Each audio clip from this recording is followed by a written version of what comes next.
take a look at how I trash Horalu Warrior with this build. This is New Game Plus 7, and as you will be able to see in this footage, as you are able to see, all that you have to do with this build is just sit behind your shield and keep attacking the enemies. That is what you have to do with this build. So let's first, again, New Game Plus 7, let's first talk about the strengths and the weaknesses of this build.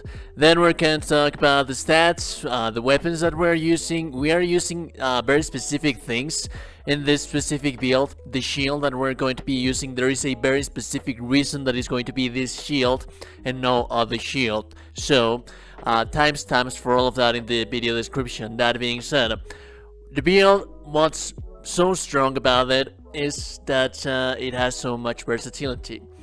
The main usage, the main strength of the build is the weapon in itself. You're not going to be using the Ashes of War that much. The Ashes of War that we use in this build, they are just basically used to buff our weapon. You have different kind of buffs. You have fire weapon, you have lightning weapon, you have holy weapon, you have poison weapon, you have cold weapon. So depending on the situation, depending on the enemy that you are fighting, you are going to be swapping all of those Ashes of War. The thing is that you're mainly going to be attacking from behind a shield. There are some very important and interesting things that the Godskin Stitcha has, which is basically the weapon that we are using for this build. And that is that it has fairly damage points against two blocking enemies. Yeah, usually when you use rapiers or you use lances, weapons of this category, they bounce back from shields. This one is not. It's going to bounce from bigger shields, but it's not going to bounce on basic regular shields, so it's going to pierce through them. That's amazing. That is amazing indeed. Also, if you hold down the right trigger, it's going to cause this animation, which is going to attack twice.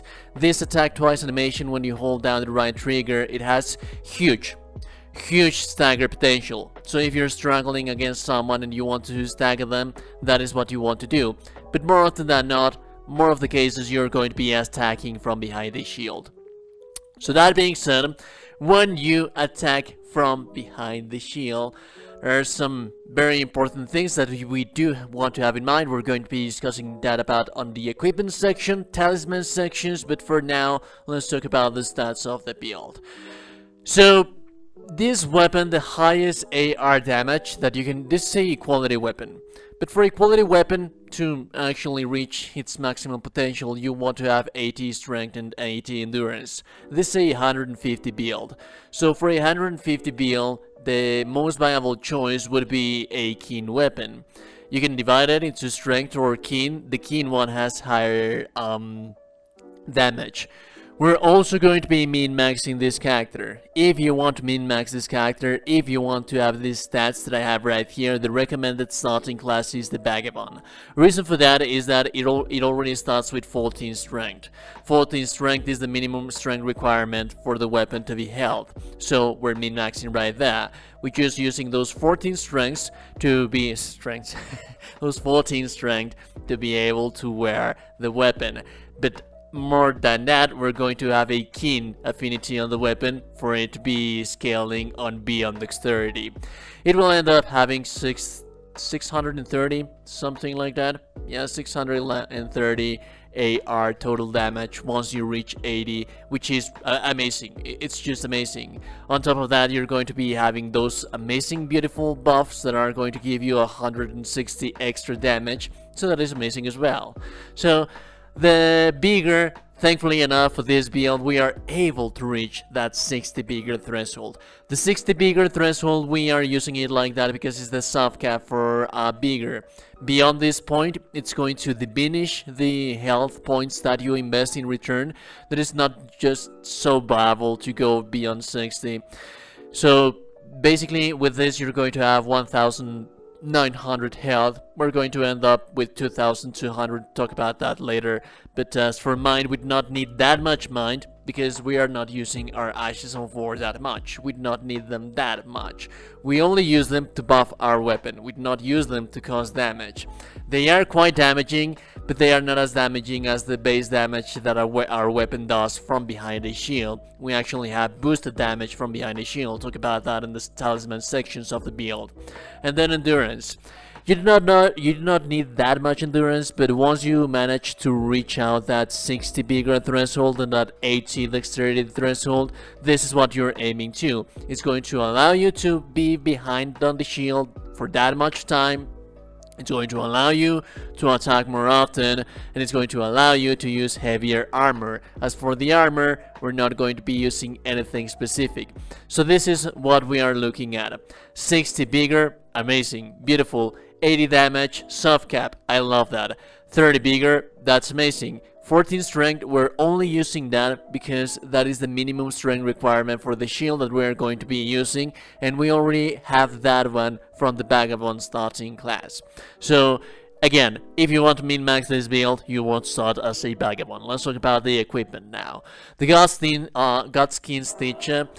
One amazing thing, again, I'll say that again, is that it doesn't bounce that much on shields. It bounces on heavier shields, but it's really not that big of an issue because you can just riposte do counterattack from behind a shield, and since you do have the barricade shield, that is amazing.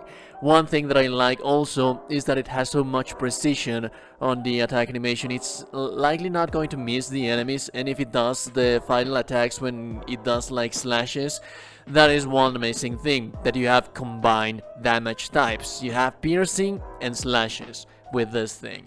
The first attacks, those are pierce attacks. The later attacks, those are slash attacks. So you are yes, dividing the damage at some extent, but you're also doing the weaknesses of the enemies a little bit more in your favor, so that is nice as well to have in mind, into consideration. Now the shield, the Banished Knight Shield, you can farm this easy on the early stages of the game on Stormvale Castle. Now the reason for that is that we are a dexterity build, so we cannot use a great shield.